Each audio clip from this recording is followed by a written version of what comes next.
مقصود صاحب کہتے ہیں، والدین کی باتوں پر اتنا یقین تو رکھیں جتنا آپ دوائی پر رکھتے ہیں۔ تھوڑی کڑوی لگیں گی مگر فائدہ مند ضرور ثابت ہوں گی۔ اسرائیلی تمام دنیا فتح کر چکے ہیں ماں سوائے فلسطین کے۔ یقین نہ آئے تو فلسطینیوں کی بے خوفی اور باقی تمام دنیا کی خاموشی دیکھ لیں۔ اگر عورت مرد کو اپنی آنکھوں سے محنت مزدوری کرتا دیکھ لے تو میرا یقین ہے کہ عورت کے مرد ذات سے سارے گلے شکوے دور ہو جائیں گے۔ ایک وقت آئے گا جب آپ کے گاؤں کے پرائمری اسکول کا ہیڈ ماسٹر بھی لیفٹیننٹ جنرل ریٹائرڈ ہوگا۔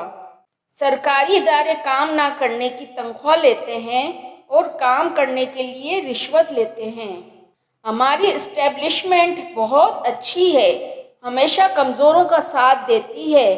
نواز زرداری ملا جیسے کمزور لوگوں کو انہوں نے طاقت بخشی، ورنہ یہ بھی آج تاریخ کے کوڑے دان میں پڑے ہوتے۔ منٹو نے بھی کیا خوب کہا تھا، میرے شہر کے معززین کو میرے شہر کی طوائفوں سے زیادہ بہتر کوئی نہیں جانتا۔ عرب میں ایک بیوی رکھنے والے کو غریب اور یہاں ایک بیوی رکھنے والے کو شریف کہا جاتا ہے۔ استعفیٰ دے کر الیکشن لڑنے والا اور ضمانت لے کر جیل بھرنے والا لیڈر نہیں مینٹل ہوتا ہے۔ ہمارے ملک میں تو اس قدر اسلام ہے کہ ریاضی کا استاد بھی اسلامیات کے بعد ریاضی نہیں پڑھاتا۔ 2 + 2 انشاءاللہ 4۔ دنیا بھر کے ذخیرہ اندوز جہنم میں جائیں گے لیکن پاکستانی ذخیرہ اندوز اگلے مہینے عمرہ پر جائیں گے۔ انسانوں میں نفرت، کینہ، حسد، جلن جیسی چیزیں فطری نہیں ہیں بلکہ معاشرے میں دولت کی غیر منصفانہ تقسیم کی وجہ سے پیدا ہوتی ہے۔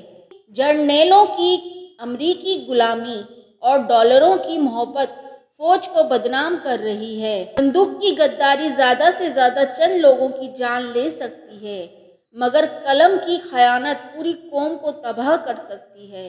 برِ صغیر کے لوگوں کی سب سے بڑی ایجاد منجی ہے جس پر لیٹ کر وہ امریکہ، برطانیہ، یورپ اور دوسرے ترقی یافتہ اقوام کو گالیاں دیتے ہیں۔ مملکت خداداد میں بیواؤں کو آسرے، یتیموں کو دھتکار اور ججز کو پلاٹ ملتے ہیں۔ بازار میں آپ کو کسی بھی دکان سے کوئی خالص چیز نہیں ملے گی لیکن دکاندار تبلیغ کرتا ضرور ملے گا۔ کاش کوئی توشہ خانہ غریبوں کے لیے بھی ہوتا جہاں وہ 150 روپے کلو والا آٹا 15 روپے کلو میں خرید لیتے۔ بجلی مہنگی ہونا اس بات کی طرف اشارہ ہے کہ معیشت مستحکم اور عوام خوشحال ہو رہی ہے۔ پلیز میرے چینل کو سبسکرائب کر دیجیے اور بیل آئیکن پریس کر دیجیے۔ شکریہ۔